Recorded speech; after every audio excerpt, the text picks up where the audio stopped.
Welcome to this video where we're going to be covering the Roman Empire. We're going to be speaking about ancient Greece. We're also going to be asking the question, has the history of the Western Mediterranean been moved to the East? So big questions, and I hope you'll give the video a chance so we can present the information. Now there's a lot of content on the channel and we put forward quite a few different theories, but they can all link together. So this will just be one or two of the theories. But I just thought if I put 3 videos into one, it could help the new viewers to the channel and those that have maybe been watching for a little while to get a good idea of some of the theories, but then also how the potential for how big is the lie. And I want to say at the start that we're not trying to rewrite history, we're not altering history. We're focusing on where did things really happen, and have we been told the truth with, let's say, the geography that goes to our history, which is a very important part of the truth. You may know how things happened and why things happened, but if you haven't got the where, that's also a big part of the true story. Let's think about how big is the lie. I want to just read this out before we go into the videos. The German expression was first used by Adolf Hitler in his book Mein Kampf to describe how people could be induced to believe so colossal a lie because they would not believe that someone could have the impudence to distort the truth so infamously. So there are people on the earth who think this way, that the greater the lie, the better, if you want to try deceive people. Have we been deceived? Has our history been hijacked? And one more picture I want to show you before we start is the idea of the ripple effect. Now, if one part of history, let's say there's a major problem with one part of history, you can't just say, well, maybe you're right about that and that's it. Because the ripple effect is going to be huge. The potential is so huge. So it's going to be just a few of our theories, and I might interject at the end of the videos to say something if it's important. But let's get into the videos. I hope you enjoy it and you find it useful and it could be of benefit to you.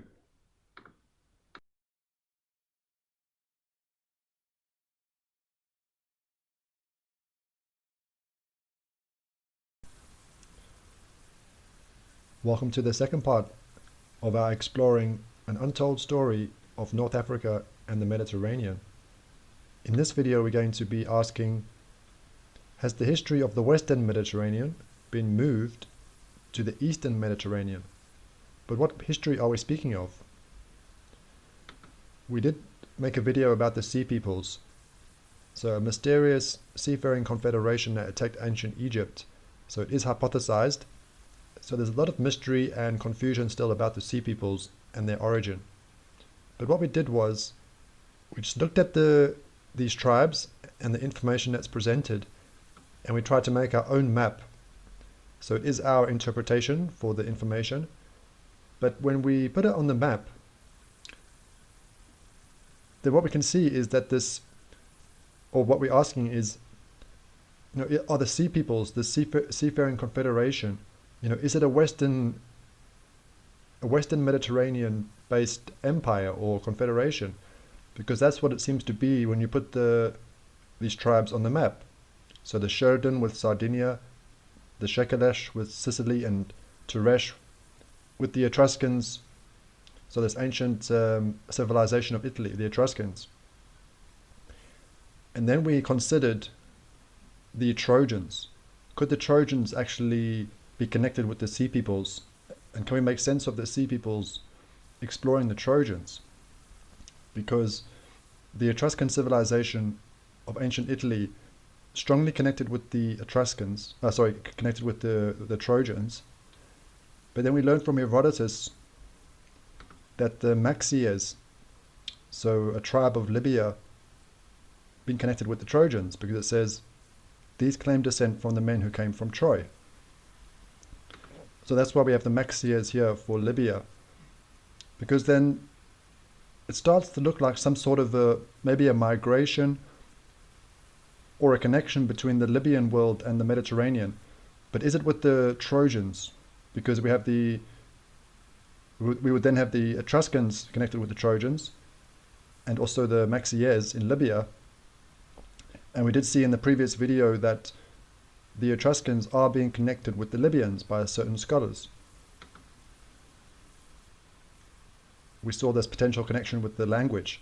So archaic Etruscan and the archaic Libyan Hamitic. So the Etruscans being connected with the Libyans. But if the Etruscans are connected with the Trojans, then you could also say that the Trojans are being, indirectly connected with the Libyans. And then we do see that with Herodotus, with the Maxiers. So if the Trojans are connected with the Sea Peoples, the more we can try to understand about the Trojans, we could shed a light on this Western Mediterranean. But this is why we say, has this history been moved? Because, we've been told about the discovery of Troy in the modern day country of Turkey.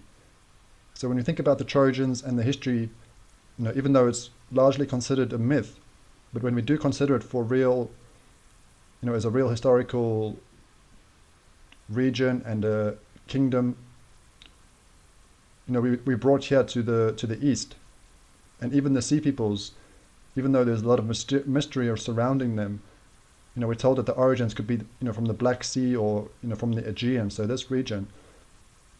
But what does the mythology actually tell us about the Trojans? Let's go to the founder of the Trojan royal line, so Dardanus, son of Zeus.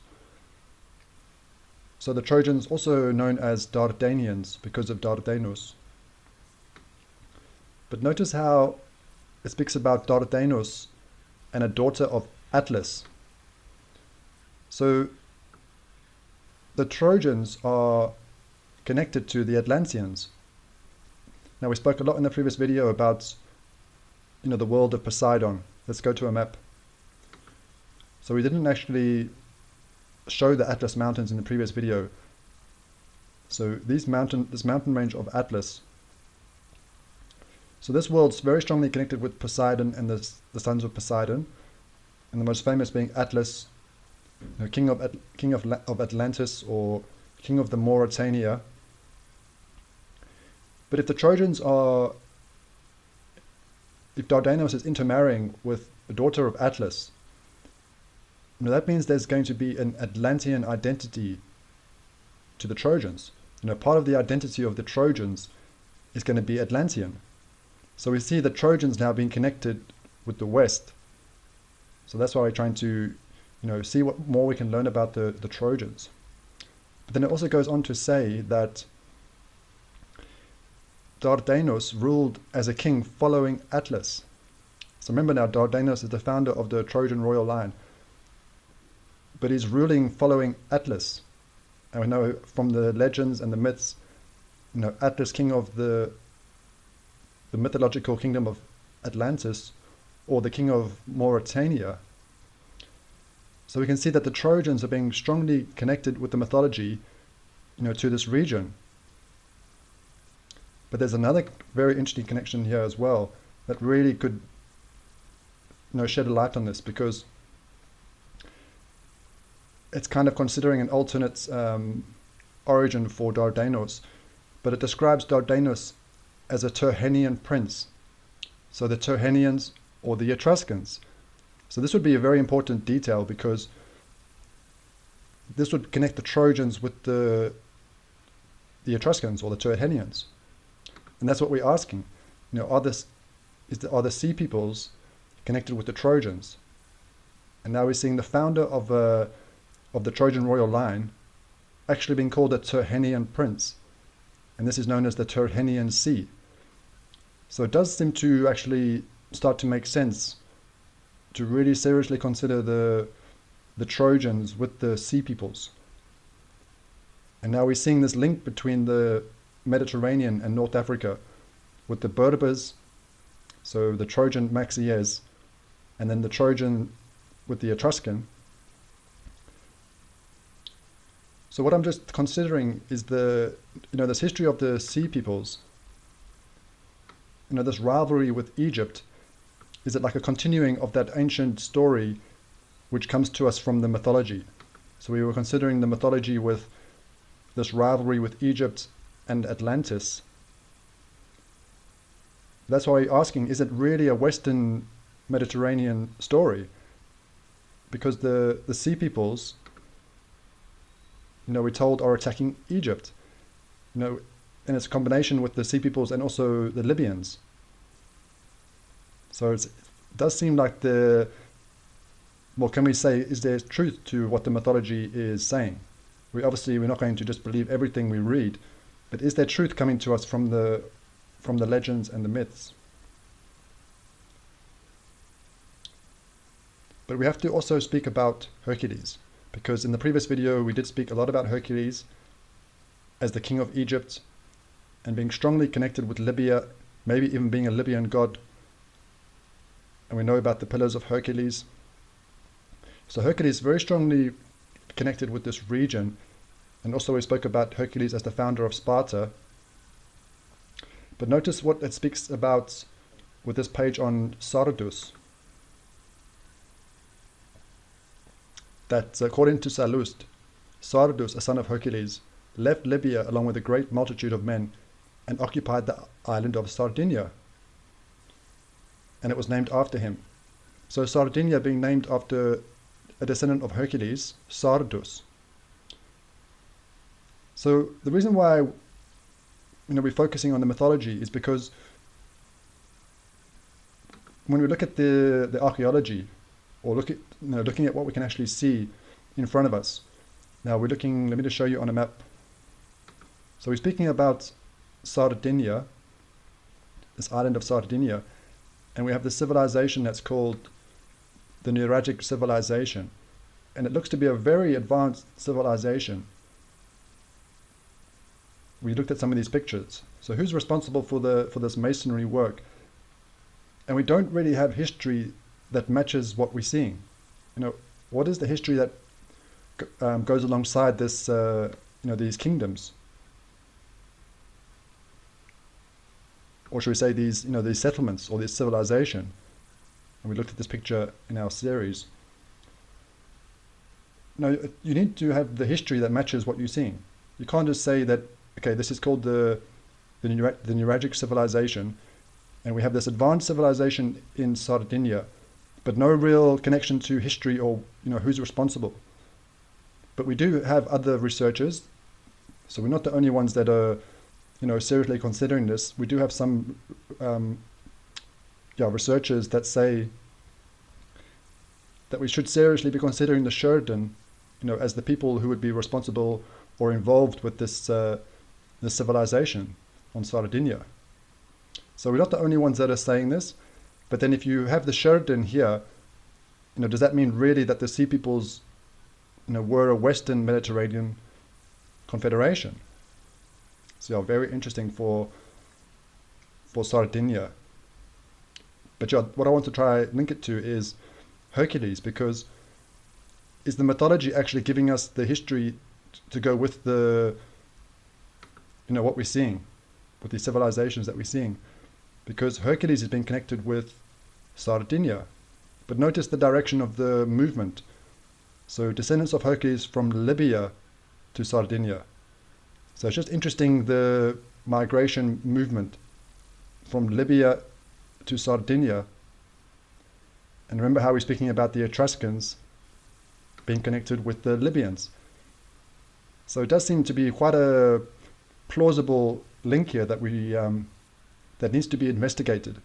But we've been saying through this series and also this two-part summary, has this region been neglected or ignored?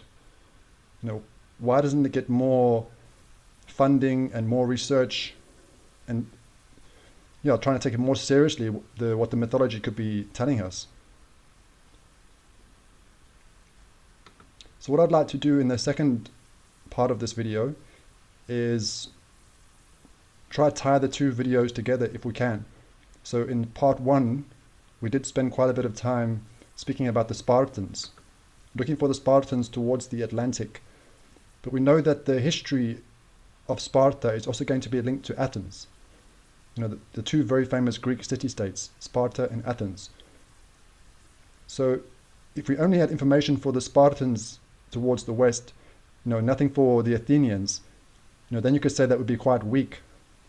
But if you can have a theory or a case for the Spartans and the Athenians in this region, then it does become stronger. So that's what we're going to do in the second half of the video.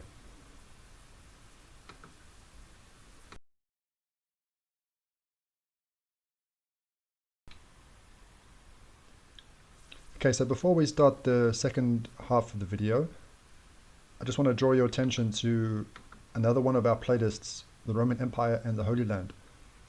This body of work will support what we're covering in this video and the previous video. So if you're looking for like a big picture to go with what we're currently saying, then yeah, please have a look at this this playlist as well, so that it can slowly start to make sense what we're saying. And we do also try, or we have been trying to create like an overall picture to go with it. So please, yeah, have a look at this playlist as well. Now we're looking at it at an account from the Book of Jasher. So the Book of Jasher is one of the books from the Apocrypha. Now I want to note that this is just a discussion. We can see it's just a discussion. So fellow researchers out there having a discussion. We have a character in the Book of Jasher called Angeus, described as the king of Africa. But this discussion is about connecting these names. So is Angeus the same as Aegeus? But Aegeus in the mythology, is described as a king of Athens. So this discussion is, did Aegeus rule over Africa? Now we're going to go in a direction. I'm not sure if the person that created this page was thinking this, but we tried to make a map to see what the Book of Jasher is speaking about. So we have the province of Africa, or this kingdom of Africa, and in the Book of Jasher, the king of Africa is reinforcing the armies of the Edomites in their war against the Horites, and it was happening in the wilderness of Paran. And then we noticed on this map of Africa that we have Paran. So we're just asking, does this actually make sense with the account coming to us from the Book of Jasher? So the king of Africa, reinforcing the army of the Edomites in the wilderness of Paran. But now think about think about this discussion. So we'll just say it one more time. So Angeus from the Book of Jasher as the king of Africa, but they're connecting it with Aegeus, who in the mythology is the king of Athens. So then we asked, was Athens ruling over Africa? So remember, this kingdom of Africa will be largely connected with Tunisia. So the country we know as Tunisia. And when we think about the etymology of Tunisia, we explored this. It could be coming from a character in the mythology. So Tanit. So we can kind of hear, Tanit and Tunisia. There are similarities there. So now we're really going to go into this mythology to try explore this. So from the work of Sir Isaac Newton, it speaks about the Amazons, so the legendary Amazonian warrior woman, and Minerva, queen of the Amazons, born in Libya. But in the previous video we did speak about Athena, and Athena was also said to have been born in Libya, near Lake Tritonus. So these are some accounts speaking about Athena, being worshipped in Libya, or even coming from Libya. So when we see Athena born in Libya, and also Minerva born in Libya, are these connected? So that would make Athena queen of the Amazons. And then if we go to the page on Athena, I'll try to go through this slowly, and because it's not easy to follow along. But if we go to the equivalents, we see that Athena was worshipped as Minerva by the Romans. So Athena and Minerva being the same, which does make sense when you see both being described as born in Libya. But notice Athena also worshipped by the Canaanites as Anat, and by the Egyptians as Neith. So what we're going to do is explore Athena. Now, Athena is one of the 12 Olympians, one of the famous members of the Olympians, and described as a virgin goddess. And we used the source, The Two Babylons by Alexander Hislop. What I'll do is I'll just scroll down so you can read this when you want to. So you need this section, and I'll just scroll down, and this section here to understand what Alexander Hislop is arguing. But the basis of it is that Athena, as the virgin goddess, was also known as the Queen of Heaven, or a mother goddess. So being equated with Juno, the Queen of Heaven. So let's just go back to the page on Tanit. I'll try also do a recap, because I know this is going to be quite, if you're new to this, it's going to be maybe a little bit confusing. But Tanit, we can see the equivalents for Tanit, Astarte, and Juno. So now this is a mother goddess, or the Queen of Heaven. So Juno, or Astarte, or Tanit. But according to Alexander Hislop, it's the same as Athena. So you can have, or what you have is like a virgin mother goddess. So in some forms worshipped as a virgin goddess, so as Athena, but then the same character or the same person also worshipped as a mother goddess, so Tanit or Juno. So just think about, we're going to read this sentence and then think about what we could be looking at here. So Tanit was a Carthaginian Punic goddess and the chief deity of ancient Carthage. So let's just remind ourselves where Carthage was. Okay, so here we have Carthage. So this is in the modern day country of Tunisia, and notice how it's called the province of Africa. So that's why we said that when the book of Joshua speaks about the king of Africa, we're mainly thinking about this region of Tunisia. Okay, so notice Carthage, and this is being connected with Tanit, and then is Tunisia coming from that etymology of Tanit. But notice how, this region here, notice how close Tunis is. The city of Tunis. It seems to be, it's obviously a very similar location to ancient Carthage. So let's just think about that again. We'll just recap that again, because we came to this just thinking about this discussion. Aegeus ruling over Africa, but really he's described what in the mythology is known as the king of Athens. So was Athens ruling over Africa? So that's going to sound very strange, and a lot of people maybe you're not going to know what to make about that. So if we go to that map to see what we're saying. So remember that province of Africa.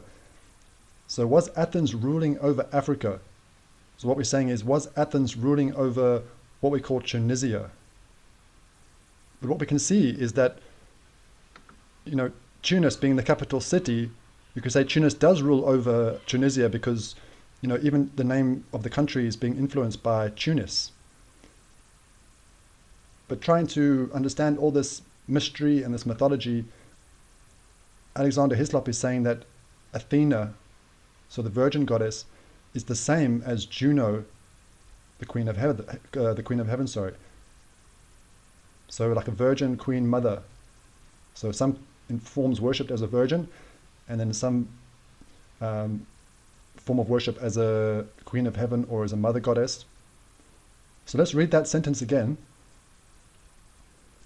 I didn't actually make this point as clear in our series, so I'm going to say it now. So now we're considering Tanit as Athena. So then we'd be saying Athena was a Carthaginian Punic goddess and the chief deity of ancient Carthage. But why this could be important, if we go to the page on Athena, in the mythology, she's described as the patron of Athens. I just want to see if I can find it. I'll just scroll it down so you can read it. But she's known as the patron of Athens. So strongly linked with Athens.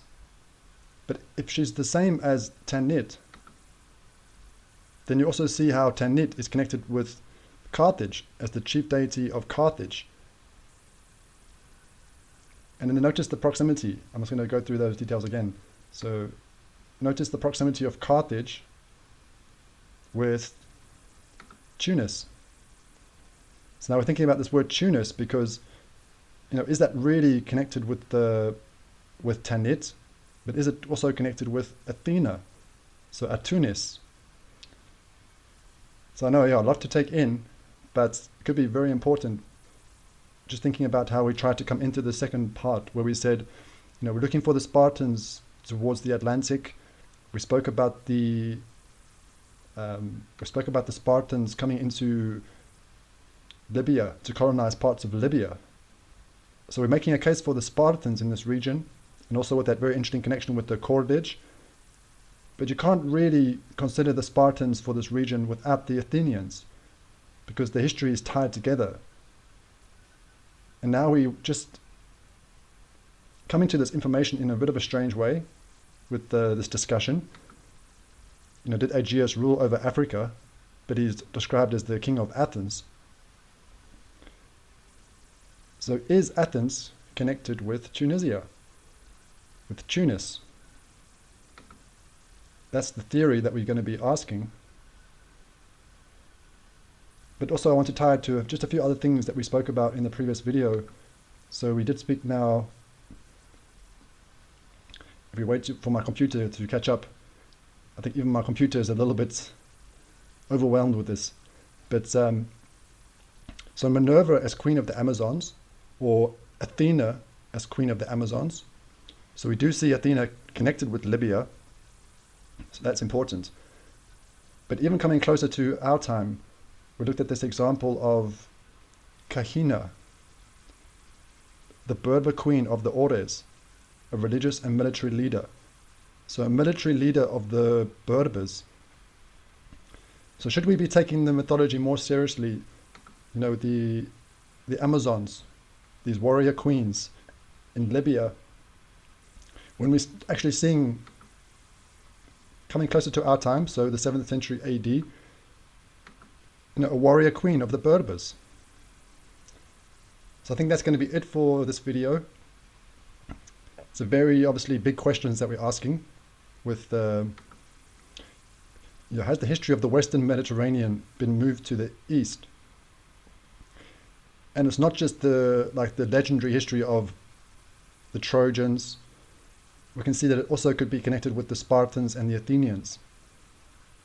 So I know it can be, if you just come across this video, this can be quite overwhelming. So we do want to try to think about those that are just coming across this, because those of you that have been following the channel for a while, that have actually come through this playlist, it's not going to be as shocking. But just imagine, someone coming across this video for the first time, it could be very difficult. So that's why I said, please, if you are interested and you can see that we, let's say, asking fair questions and coming across very interesting things here, please have a look at this playlist. It might help you to try to see the bigger picture. So we haven't really spoken about if we are dealing with a major deception here, who's involved and why and where and all those questions. But we do have a very interesting testimony that we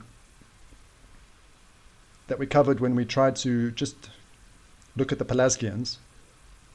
Just notice this this testimony that the Pelasgians have been hijacked since the 19th century by the ethnic claims of the various populations of the Balkans. So just a very interesting testimony of a fellow researcher or truth seeker. That's something that there does seem to be something going on here with even people like the Pelasgians, where we're told they could even be mythological. So we're not even sure if they're real, but why is this identity being hijacked if this researcher is correct? based on his, based on the experiences. So has history been hijacked? That's obviously what we're trying to, uncover.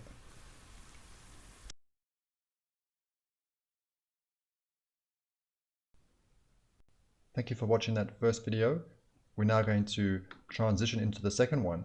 And something that's important to try take with us going into the next one was that migration from Libya towards Sardinia, and this connection between the Libyan world and, let's say, Europe. Now, I know if you've just come across this, you might be thinking, does it actually really make sense with the history that we taught with ancient Greece? So let's go into the next video, and hopefully this next video will kind of give you a picture of how it can make sense with the history with ancient Greece. Let's go into the next video.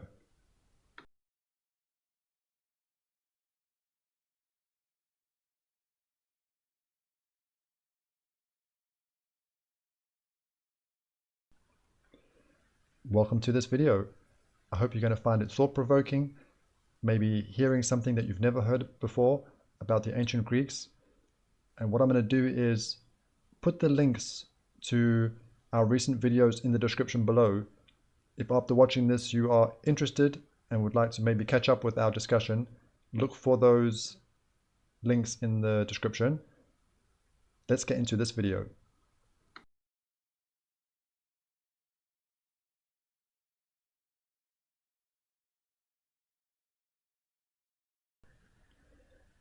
These are the two most famous of the ancient Greek city-states, Athens and Sparta, but we're not going to be starting with either of these two. We're going to be starting with Greek Syracuse. This is a nice picture that I found for Syracuse, but it says Sicily's Syracuse was one of the most powerful ancient Greek cities. Let's look at a map so we know where we are looking. Okay, so here we have Greek Syracuse on the island of Sicily, which is now part of the modern day country of Italy. So I wonder how many viewers know about Greek Syracuse. We'll see if anybody wants to comment. Did they actually know about Greek Syracuse? Because a lot of attention to these two, but what about some of these other important Greek city-states? So we're going to start with this one for a reason. Let's just read a few things first.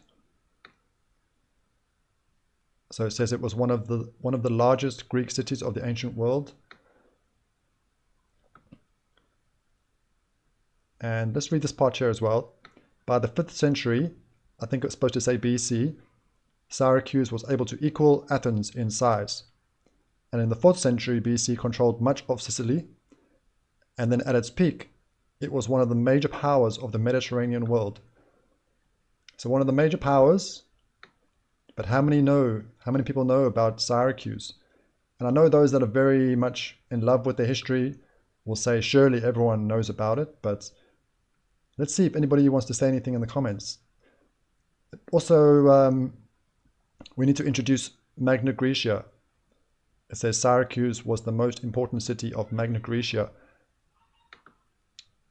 Okay, so this is Magna Graecia, or Greater Greece. That's what it means.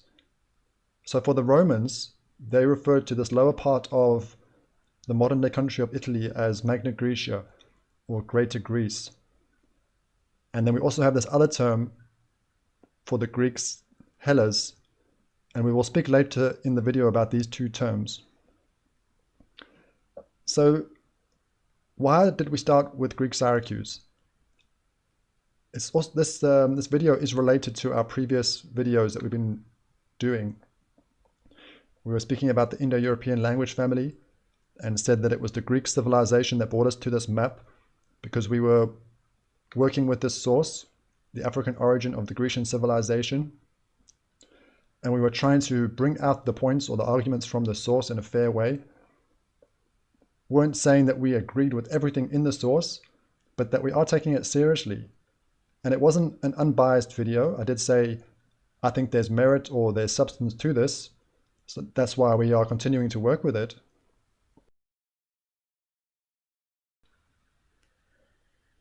I would like to now think about perspective. Using this map where we were saying that there's no arrows pointing to Africa or coming out of Africa for this Indo-European language family, and noticing also that with the modern day country of Greece, there's no clear connection to Africa in terms of geography. Hopefully you'll see what I mean in a moment. And we're also thinking about this source that started our study with the African origin of the Grecian civilization.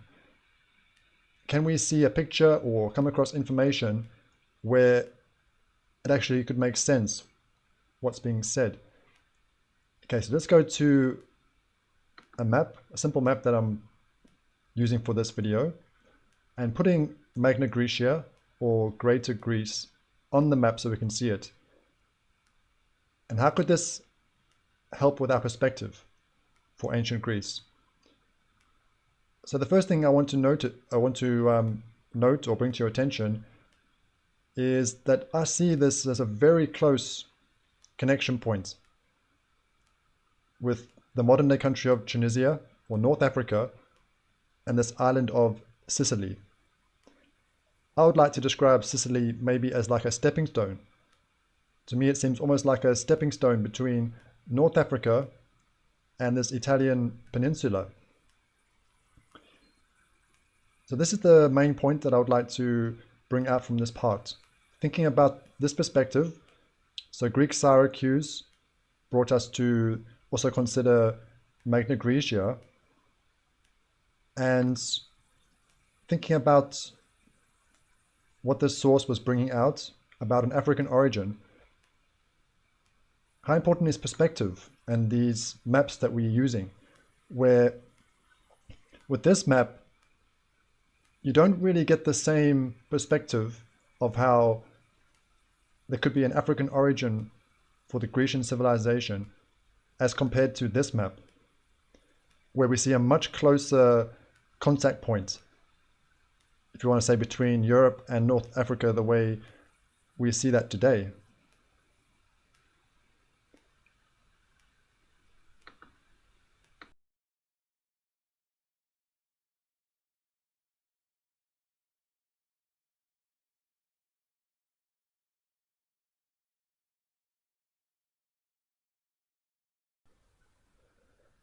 We're going to speak about Athens in this part, but focus on things maybe you've never heard before. So this should be very interesting. Let's read this first part here. According to Greek mythology, the first city of Athens was Phoenician, and Kekrops was the king who founded it.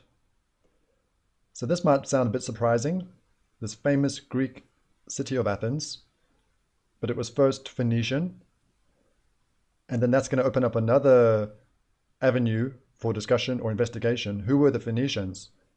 So if any of the viewers would like to share anything about their understanding of the Phoenicians, which could help, but we can't go that way, it'll take us off course. But I would like to read something else which could be related to this, and it's going to be introducing another character in the mythology called Cadmus. Cadmus was credited by the Greek historian Herodotus with introducing the original Phoenician alphabet to the Greeks, who adapted it to form their Greek alphabet. And then we can read here how this doesn't seem to be disputed. So very interesting that the alphabet is actually coming to the Greeks from the Phoenicians, according to Herodotus. And then we also have this idea of the first city of Athens being Phoenician. So yeah, just for our perspective and something for us to think about with Athens. So now we're not thinking of generally ancient Greece, so we are focusing in on a city, but remember we are still thinking about this title, trying to explore, and if we find things that seem to support it, then we'll make mention of this. So how would this support this title? Okay, so we're using Herodotus again, claimed that the Phoenicians had migrated from the Erythraean Sea around 2750 BC, and the 1st century AD geographer Strabo reports a claim that they came from Tylos and Arad, Bahrain, and Muharraq. So we have two historians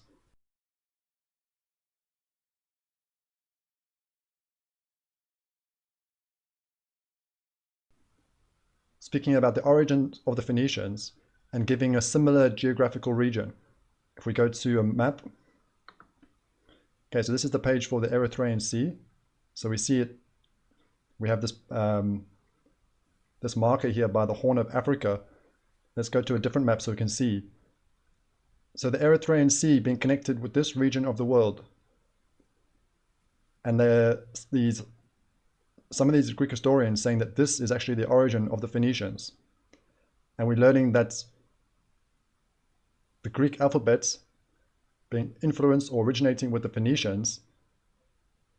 So that's very interesting information to think about for the discussion that we're in. And also for this part here, which we'll come back to, where it says, Greece has been known as the cradle of civilization since ancient times. So I think this is in terms of, being a cradle for Western civilization. But how do we interpret this when we think about the alphabets, a Phoenician alphabet, and we know that alphabet and language and writing is an important part of civilization. So it's not actually originating with the Greeks. And then also this very interesting detail about the first city of Athens was Phoenician. Let's think more about that, but come at it from a different perspective.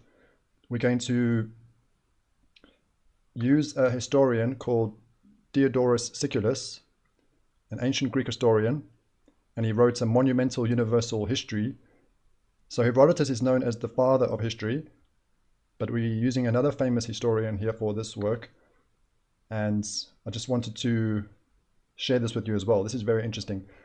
It says, now the Egyptians say that also after these events, a great number of colonies were spread from Egypt over all the inhabited world. And it's going to speak about Athens. I want to see if I can find the part I highlighted. Let's see. So it gives examples of rulers of Athens being originally Egyptian. And it gives some evidence if you want to say for this. So Egyptian kings ruling over Athens. And there's some very other very interesting details here as well. I want to read this part here. This is also very interesting. It says, they are also the only Greeks, so the Athenians, who swear by Isis, so an Egyptian goddess, and they closely resemble the Egyptians in both their appearance and manners. So this is a very interesting source to consider what's being said here. But let's also be fair and read this part so that we're fair to the historian. It says, by many other statements like these, spoken more out of a love for glory than with regard for the truth, as I see the matter, they claim Athens as a colony of theirs because of the fame of that city. So the historian is downplaying some of these things that we're reading, that it's the Egyptians' love for glory. So it's not really about truth. But I wonder if that really seems to be a fair thing to say. Because if we think about Egypt, and we think about the history of Egypt, would they really need to claim the glory of Athens? I'm not sure what you think about that. Does it make sense?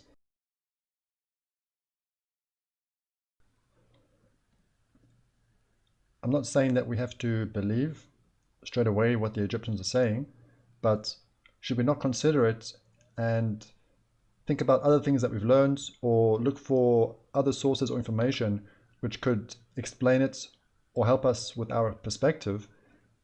And we've already been reading about the first city of Athens being Phoenician, so a Phoenician founding or a Phoenician king, the way it's described here, but the Egyptians saying that there were Egyptian rulers of Athens. I would like to think about Cadmus. We introduce Cadmus, bringing the Phoenician alphabet to the Greeks, and seeing what we can learn from this family tree.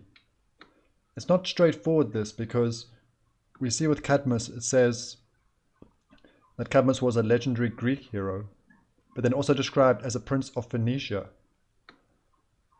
Let's see what we can learn from this family tree. So here we see Cadmus and his brother Phoenix. So this side of the family tree is the Phoenician side. On the other side, we have names like Egyptus and Danaus, and we learned that Danaus was a progenitor of Greek tribes or Greek peoples, but his origin was Africa, in the mythology described as the king of Libya. So if we say that we have on this side of the family tree part of the Greek equation, and then we have on this side the Phoenician, but it's tracing back to Poseidon, another member of the Olympians, one of the deities of the Greek pantheon. We're going to speak more about Poseidon in the video. And we also see Zeus, the king of the gods, the brother of Poseidon. We also learned about Epaphus, being described as swarthy of hue, a son of Zeus, but a king of Egypt. So if we just think about this family tree, maybe it could be saying something that could support, if you want to say, both perspectives, because we have Phoenician with Cadmus, we have Greek with Danaus, but it's stemming back to a king of Egypt with Epaphus. So I just thought that was interesting for our learning, and maybe it could help with our perspective when we're trying to understand Athens and these things that we might be learning that maybe some of us haven't heard of before. And what about the Phoenicians and their origin being the Erythraean Sea, according to some of these claims? We spoke about this map, but we didn't show the other, or go into more detail with how it speaks about Bahrain and Muharraq. So according to Strabo, Talos and Arad being the origin of the Phoenicians, and this has been connected with Bahrain. I just wanted to show you where this was to help with our learning for geography. So Bahrain is this island here. But I was just saying generally, if we just say this region of the world for the Phoenicians, and what about the influence of the Phoenicians on the Greek civilization, and then what about Egypt as well?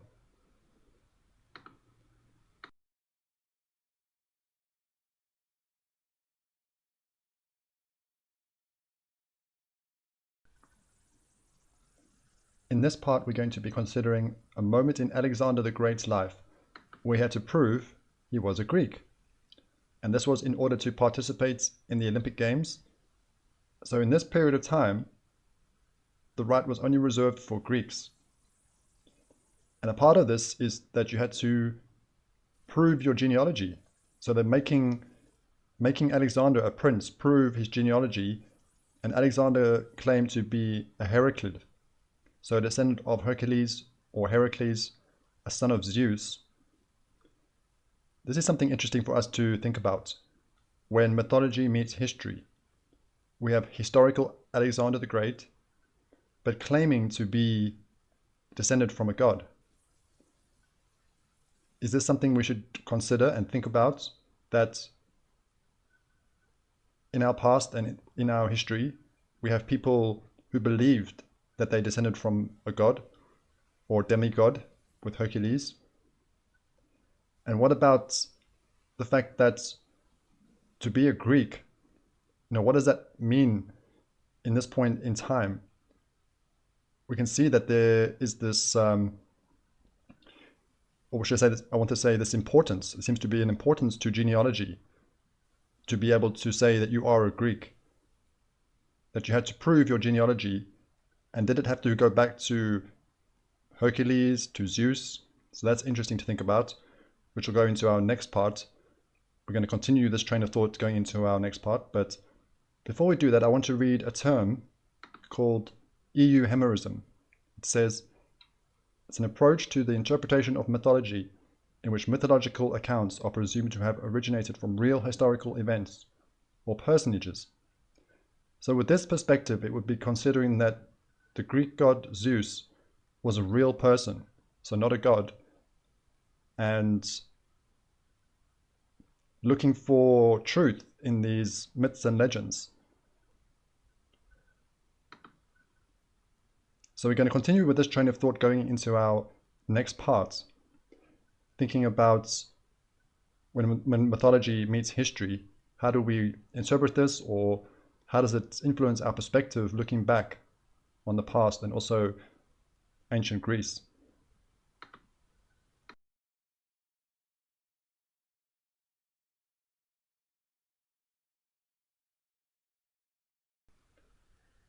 In this part, we're going to be speaking about these two names, Grecia and Hellas. When we speak about the spread of Greek culture, we use a term Hellenization or Hellenism, and that's coming back to Hellas. But where do these names come from? It could be the mythology that gives us the answer. Let's start with Grecia, or Greek, the more commonly used name. In the Greek mythology, we have a character called Graecus, and it says Graecus was the son of Zeus and Pandora. So very interesting for our continued train of thought that this name, Grecian or Greek, could be coming to us from a descendant of Zeus.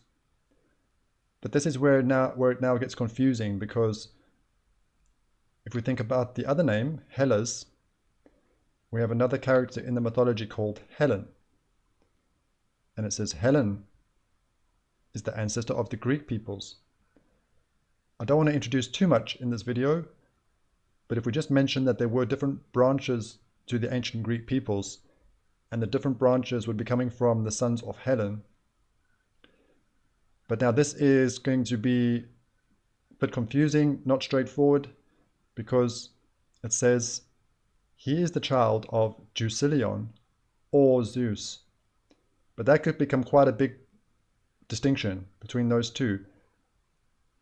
And it creates a little bit of confusion here, because if we go back to the page on Graecus for the Grecians or the Greeks, this page would make us think that the Greeks come from Zeus. But now we have a different name, a different character, Helen, also being described as the ancestor of the Greek peoples, but not clear about the ancestry or the lineage. We did speak about Deucalion in one of our previous videos.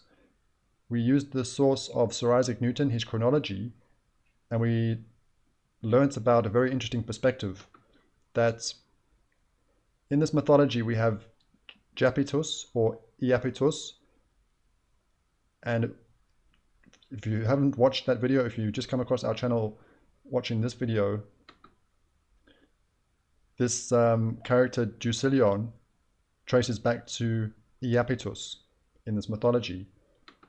But according to this work, Iapetus is the same as Neptune, and Neptune is the Roman form of worship of the Greek Poseidon. So it could be saying that there are different names for Iapetus. So Poseidon, known as the king of the sea, also a member of the 12 Olympians, and the brother of Zeus. And we've spoken about how Zeus is known as the king of the gods. So this is very interesting now, because it gives us something else to think about in terms of the ancient Greeks. Also, when we're still trying to think about the Olympics and the story of Alexander the Great having to prove that he was a Greek. So this is actually going to be a question I'm putting out there for the viewers. If anyone has knowledge or things they want to share to the Greeks, or to claim to say that you were a Greek, did the genealogy have to go back to Hercules and back to the Greek god Zeus? Or could you also say that you were a Greek and tracing back to the Greek god Poseidon? So that's the question. Could you have Greeks coming from Zeus and also Poseidon? And this connects back to what we were saying in the earlier part of the video with Cadmus. Cadmus traced his origins back to Poseidon and Libya. So we see this connection back to North Africa. And the Greek historian Herodotus also shares interesting information about Poseidon, that Poseidon may have been first worshipped by the Libyans, being a Libyan deity. And then we notice with this family tree that Poseidon's consort is Libya. So that's interesting. So I'm just going to be putting this out there to ask, in terms of our perspective on the Greeks, that, what does it mean in this point of history to actually be called a Greek? How much of it was about actually genealogy? And was Zeus accepted and Poseidon? Because this is a little bit confusing, I would say, not easy to digest, where we have the Greek peoples, according to the mythology, coming from Helen, and then we also have Greek peoples, or Grecians, coming from Graecus, from Zeus. But it's quite confusing with the Hellenes, because there's quite a big distinction here with being a child of Deucalion or Zeus. And we could be learning from the work of Sir Isaac Newton that when we see Deucalion, we could say the family of Poseidon. So it's almost like saying the Hellenes are of Poseidon or Zeus. So there is a lot of mystery surrounding these mythologies, and it's not straightforward to work with. So this, I think, could be quite interesting for the comment section to consider this train of thought about the mythology and the legends. Are we too quick in our time to label things as legends and myths?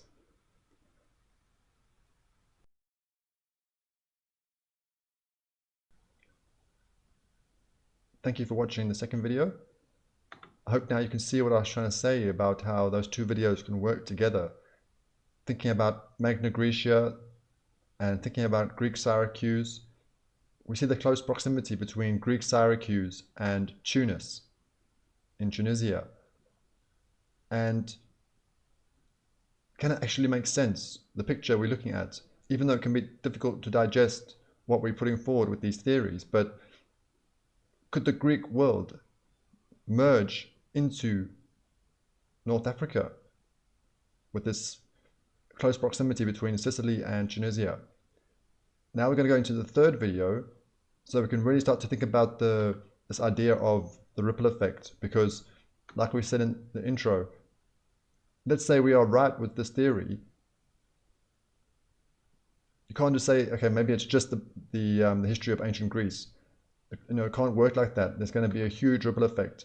So now we're going to show that we have been researching different areas of the world and finding very interesting things. And now we're going to think about the Iberian Peninsula with another theory that we put forward.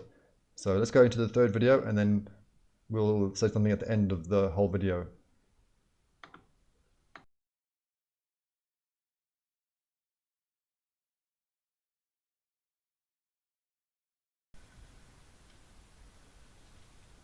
Welcome to the first part of our finale for our series, The Roman Empire and the Holy Land. In this video, we're going to be focusing on the Roman Empire. If you've just come across this video,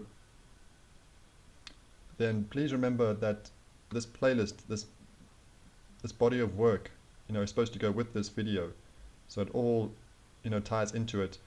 But if you have come across this video for the come across this channel for the first time, watching this video, I will try to do the video in a way where you can watch it and it can make sense, and then you can decide whether you want to go, watch the full playlist.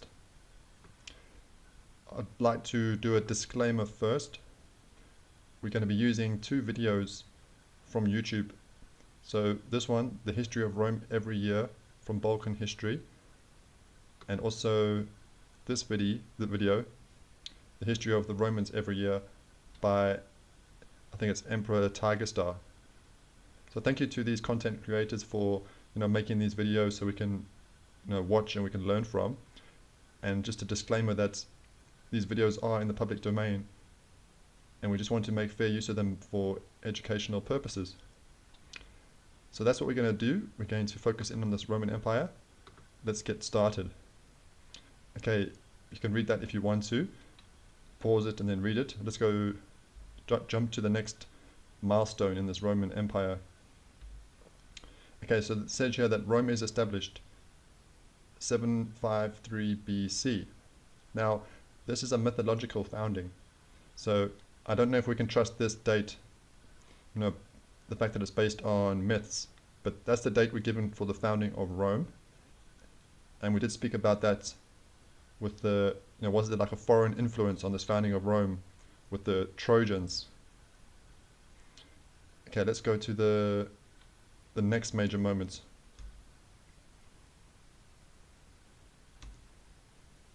Okay, so now we've got to 509 BC, and it's saying that the Roman Republic was established.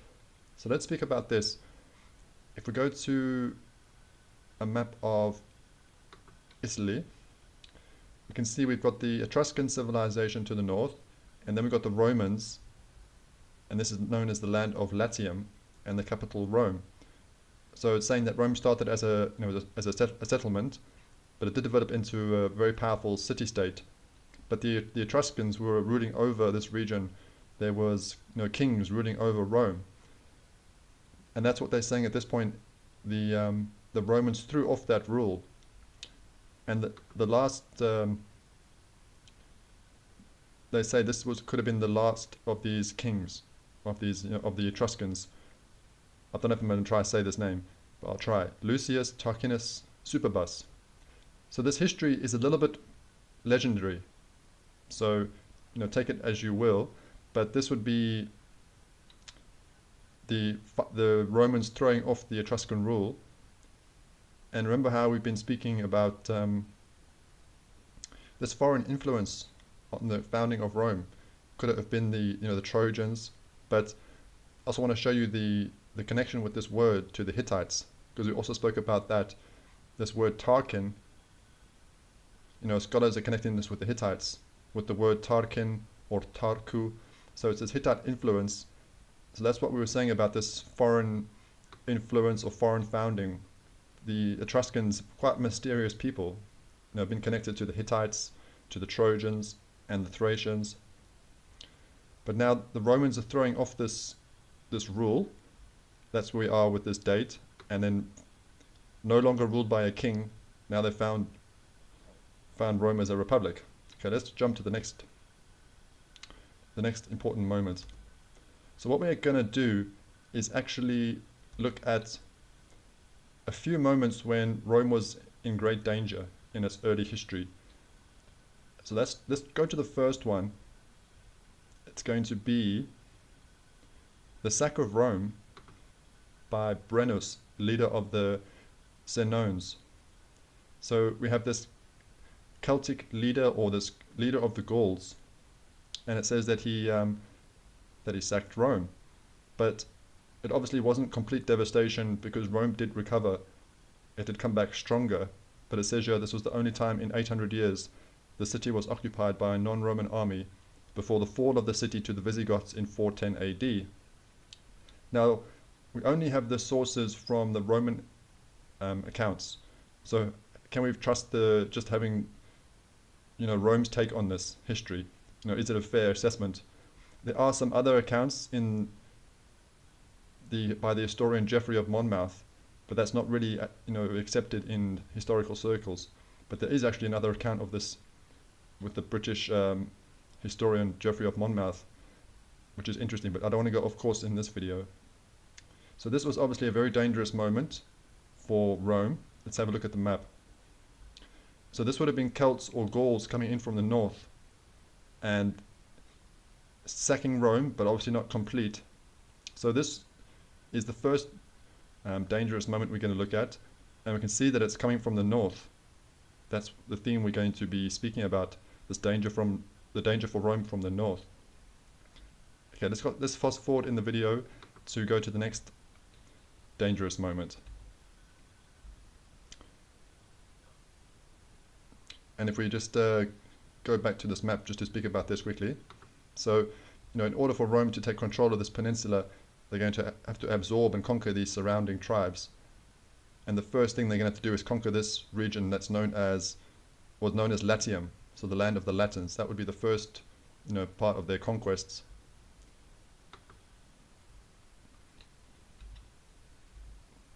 Okay, so it's this part here I want to speak about, the First Punic War. This is going to be the wars between Rome and Carthage. And it's called Punic because Carthage was described as a Punic civilization. And that's connected to the word, well, it could be connected to the word Phoenician, and this connection with the word red, or the color purple. But we're not going to speak about that because that could also take us off course. Okay, so this is the next dangerous moment we're going to look at, and it's going to be involving the famous general Hannibal. But let's first just get an idea of the map and the picture here. So we've got the Empire of Carthage, Carthage being a kingdom in the country of Tunisia, and you can see the Roman Republic, and we've also got Syracuse. This is a Greek city-state. So just so we can see the players here, we've got Rome, Carthage, and the Greeks. But we can see at this stage of the history, this Carthaginian Empire, we see it's got control of the Straits of Gibraltar. So maybe we could say that, Carthage, is the master of the Western Mediterranean. But now Rome's growing, and if Rome has any ambitions of becoming a superpower, we can see the potential for conflict between these two great powers. And we even looked at the myths and the mythology. We spoke about that founding for Rome myth with Aeneas, the Trojan, coming to Carthage, and we have this whole story that there could be a curse between these two powers, that there may have been a curse uttered by the Queen Dido. So maybe conflict was inevitable based on that mythology. And at this point, we can see that the Greek power in this region is now, on the wane. So before Rome rises, it would have been the Greeks and Carthage fighting for dominance in this region. But now Rome is rising. How can there not be conflict between these two? And that's what we're going to speak about now, because we have the very famous general Hannibal, and he launches a very ambitious invasion coming through the Iberian Peninsula, through France, and coming through the north. So this is what we want to try to reveal and speak about in this video, that Rome seems to be very vulnerable from attack from the north, because if they can develop a very powerful navy, it's going to be very difficult to conquer Rome by sea. And historically, we can see that the danger for Rome was from the north. So how would they respond to that? We're going to have a look and see, did they respond to this danger from the north? So this would have been a dangerous moment. Hannibal didn't actually sack Rome. He just caused havoc throughout this region for a number of years. But Rome wasn't sacked, but still a very dangerous moment. So that's where we're going to be moving through now, is that history with the wars between Carthage and Rome. So I just want to show you now, if we look at this, how Rome seems to be now moving towards the north. Are we going to see now this attempt to try block this route that Hannibal took? That's what we want to look at now. Now this territory that's added here, this could be their Roman attempt to try block off Hannibal, but it failed. And we see this territory's disappeared here. This could be Hannibal causing havoc in this region. But ultimately, Rome was successful in destroyed Carthage. So we can see now, is this going to be the attempt by Rome to respond to what's happened after Hannibal, trying to secure the Straits of Gibraltar? And now we're going to see, are they going to try secure this route that Hannibal took and try secure this weakness from the north. So let's have a look. So we can see them moving towards the north, and it looks now like they're going to try secure this route. We're not going to look at the other history that's happening just yet. Just wanted to focus on this part. So now we can see that they have, looks like they've been successful, and is this going to be one of their priorities to try secure this weakness? But I'm a bit confused why they've left this part here. So not quite sure why why they've not completely secured that route and left that part. So that's a little bit strange. But we can see now that, and remember, this is just my perspective. So remember, it is a layperson perspective, but we've seen that weakness twice from the north. So to me, it looks like Rome is trying to push that frontier further to the north, and even push their frontier as far as the Straits of Gibraltar, because they must still be concerned and worried about an invasion from Africa. Because remember, Hannibal came from Africa. So are they still concerned about Africa, trying to control the Straits of Gibraltar, and then push the push that frontier further to the north so that Rome feels more secure? And we'll just see it on the other video as well, how they've done it. So we can see also coming to the north and trying to, let's say, secure that route that Hannibal took. So we'll just fast forward on this one as well. This one's interesting on this page or channel, how they've left other parts here unconquered. A little bit different from this other channel. Notice we've only got this small part, where on this channel there's a few other parts or territory that Rome hasn't added or conquered. So I find that a little bit strange, why they haven't conquered all this territory here. Okay, the next thing I want to speak about is going to be one of the themes that we brought out from our series, was that is the history that's happening in the East, was it really happening in the West? And that's why you kind of need to have been following the series, so this part makes sense. But I did notice something here when I was watching this video. If we just go back, notice how territory here in the East is added at the same time here in the West. Territory is added here in the West, if you notice that. So I just thought that was interesting, that at the same time we have territory added here and also in the West. And that's kind of something that we would be looking for. Could there be symmetry going on here with this territory and this work on these videos? So that could be important, and we'll just see it on the other video as well. See how they've done it. So notice again how there's like a symmetry. There's, at the same time territory is added here, there's territory added here in the West. So that could be important for our work if we think about those things we've been speaking about. So what I'd like to do now is, I did add some videos during the week, but I'd like to put them into this video so that the video can kind of stand alone, so people can kind of make sense of what we're saying just watching this video, even though it is supposed to go with the full playlist. But so what we're going to do is, now we're looking at the modern day country of Turkey, but we've been given terms like Asia Minor and Anatolia, and we've been looking at some of these kingdoms. And in this sphere, or the shape, I've got Paphlagonia, Galatia, Cappadocia, and Cilicia. Couldn't quite fit Phrygia in nicely.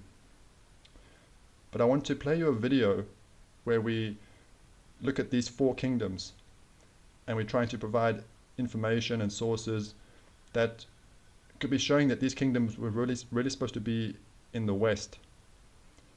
And what I'd like to do is play that video for you, so you can look at the information and let's say like the case we're bringing forward for this, and then we'll come back and we'll discuss it and take it further. So let's just watch those videos first.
Okay, thank you for watching those videos.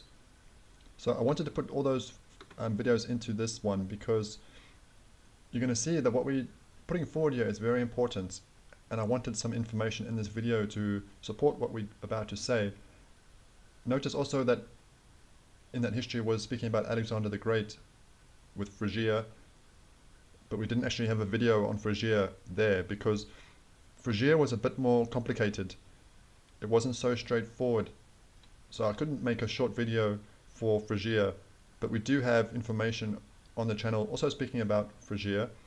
Let me just show you where to go if you want to see that, maybe after you've watched this video. So it'll be part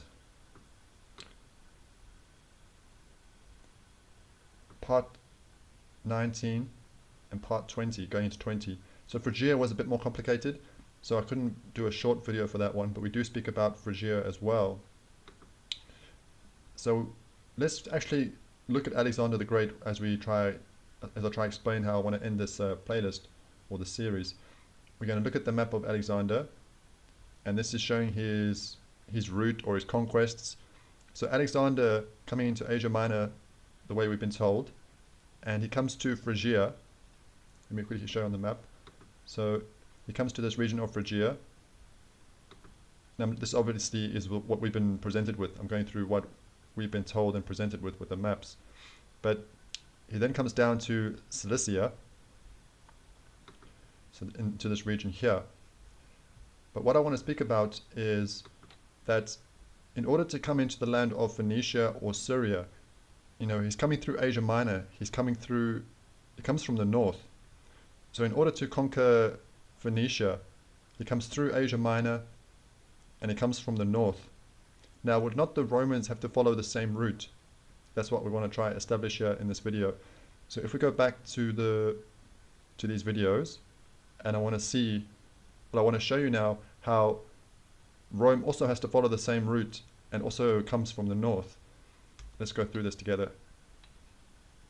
So now we're following the history that's happening here in the country we know as Turkey today.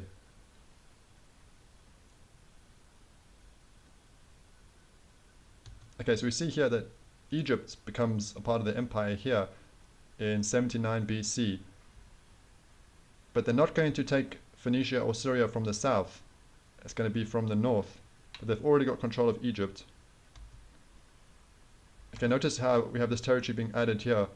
And it's this territory that's bringing them into Syria or towards Phoenicia. Notice the territory being added. And then they conquer Jerusalem. So we're also speaking about the Holy Land because the playlist is about the Roman Empire and the Holy Land. But you see that it's from the north that it's happening. Let's go to the other channel to see how they've done it. Might be able to see it a bit better on this one. And this is going to be important for the where we're going to end the series. Okay, so we've watched this one. And I'm doing it year by year so we can see it more clearly. So we're going to see Egypt become a part of the empire. Okay, so we see Egypt becomes part of the empire first, but they don't come from the south to conquer this region. It's going to be from the north. Just want to establish that. So we see this we see this territory, not temperature. So we see the territory being added, and now it's going to be, we're going to see this coming from the north. See, so they conquer Syria or Phoenicia or coming towards the Holy Land from the north. So this is the important part that I want to just explain, that you see how we've got these kingdoms circled: Paphlagonia, Galatia, Cappadocia, and Cilicia. And we've also spoken about Phrygia. How, if you've watched those videos, we're putting a case forward. Are these kingdoms really supposed to be in the west, so towards the Iberian Peninsula? But if these kingdoms were really supposed to be in the west, then what we've done is we've actually blocked the path for the Roman Empire. How can the Roman Empire get to Syria and the Holy Land? If these kingdoms aren't supposed to be here. So it's actually very important, the work that we're doing and the case we're putting forward, and everyone needs to look at it and see what they make of it. But if the case is getting stronger, And remember, it also goes with the body of work, so the whole playlist, not this on its own. So what we've done potentially here is we've blocked the course for the Roman Empire. That, if these kingdoms aren't supposed to be here, how can Rome continue to come here and conquer from the north? Because all these kingdoms are connected and are a part of that history. We saw even with Alexander how Phrygia is connected with Cilicia, and Cilicia is connected with Syria. So it's very important to know where is this history really happening. So that's the way I would like to finish the playlist, is to show that if we kind of go back to the beginning of it, with the question starting off, if we don't have evidence or sources for the Roman Empire penetrating deep into Africa, then how can the Holy Land be in Africa? But with the research and the studying, if we've cast a doubt, or if we have shown that there's a problem with this Roman Empire, with what we've been presented with, then maybe we don't fully understand the Roman Empire. And maybe they did penetrate deep into Africa, but we just don't understand it yet, because the picture is still a bit murky, and we're still waiting for more information to come out. So that's what I would like to say is, have we created, I wouldn't want to say created, but have we shown that there could be a problem with what we've been presented with, or cast a doubt? And what we've tried to do is present a picture, an alternate picture. So we're not just working here with these kingdoms on, let's say, Asia Minor or Anatolia. We're working with the three sons of Noah, Ham, Shem, and Japheth, and trying to create a picture so that there's an alternative, so you can see what the alternative could be. So that's why I said you kind of need to look at the whole playlist, to give it a fair chance to see the picture. Does it hold up? Does it make sense? And then you can see we have put a lot of work into it, and also there are other channels that are a part of this that are researching, and so it's not just this one. But that's what I would like to do to end this playlist, to show that, well, to put this case forward, how strong is our picture with the work we're doing, and it's still ongoing, but to show that we could have created a major problem here for this Roman Empire. How can it get to where it needs to go? But I would like to just finish off the video to bring it to conclusion with what we were speaking about with the history of Rome, with this weakness from the north. We saw that the first dangerous moment with Brennus, that Celtic leader, or leader of the Gauls, coming from the north. And then we saw Hannibal, the famous Carthaginian general, also coming from the north. And even though we did look at the Roman Empire to see, did they try respond to this, to block this weakness, ultimately it still was their downfall. Because if we go to the final part for Rome, we see Rome was sacked in 410 AD by the Visigoths, led by King Alaric. And if we go to a map, we also see that the Goths also came from the north. So this did prove to be the downfall ultimately for Rome. It wasn't conquest by the sea, it was from the north. But so that was 410 when Rome was sacked, but the Western Empire didn't officially end apparently till 476. So this is actually what they say is maybe the actual real ending date for the Western Roman Empire. And it says here that Romulus, the last of the Roman emperors in the West, was overthrown by the Germanic leader. I don't know how you say this. I'm not even going to try to say it. Some words I'm not. Yeah, I think I might embarrass myself if I try to say that one. But a German leader, and I thought this was interesting that Romulus was the last emperor, because it made me think about how we started the video with the founding of Rome, with that mythological founding with the Trojans, because according to the myths, Rome was founded by Romulus and Remus, so Romulus. So just thought, could it be ironic that if we think about the founder and then how it ends. Rome starting with the Romulus and ending with the Romulus. So that was a little bit ironic. And then we see that that there was the Trojan founding or the Trojan influence on this story. So that's going to be how we going to finish the video. So ultimately, the that danger for Rome, the weakness, it was from the north. So we wanted to just bring that to conclusion for the video. So that's the first part for this finale. In part 2, we're going to be looking at the statue from Nebuchadnezzar's dream from the books of Daniel, and we're going to finish the finale looking at the prophecies and the visions.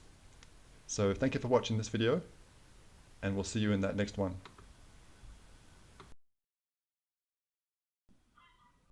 Thank you for watching the third video.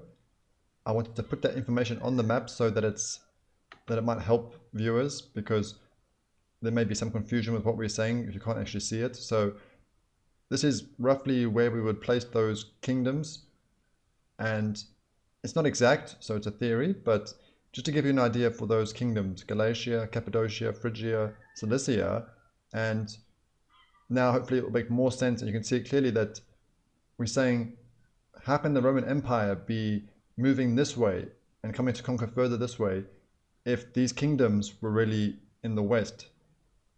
So really the history would be taking place in this region, and that's a major difference. So it would need to be tested and proven, and obviously it's going to have a massive ripple effect, and there'll be more to discover if this is true with the ripple effect, because it's going to affect the other empires and the rest of history as well, even coming into modern history. I hope you've enjoyed this video, and let me know if you'd like this style of trying to merge some of the videos together. And there's other theories that we have on the channel we could also do that with. If you have any questions or any things you want to say in the comment section that maybe you don't agree, or maybe you'd like some clarification, any questions, you're welcome to message me and I'll try and get back to the messages when I can. So hope you enjoyed this one. Thank you to all those that like the videos, and take care, and hopefully we'll see you in a future video.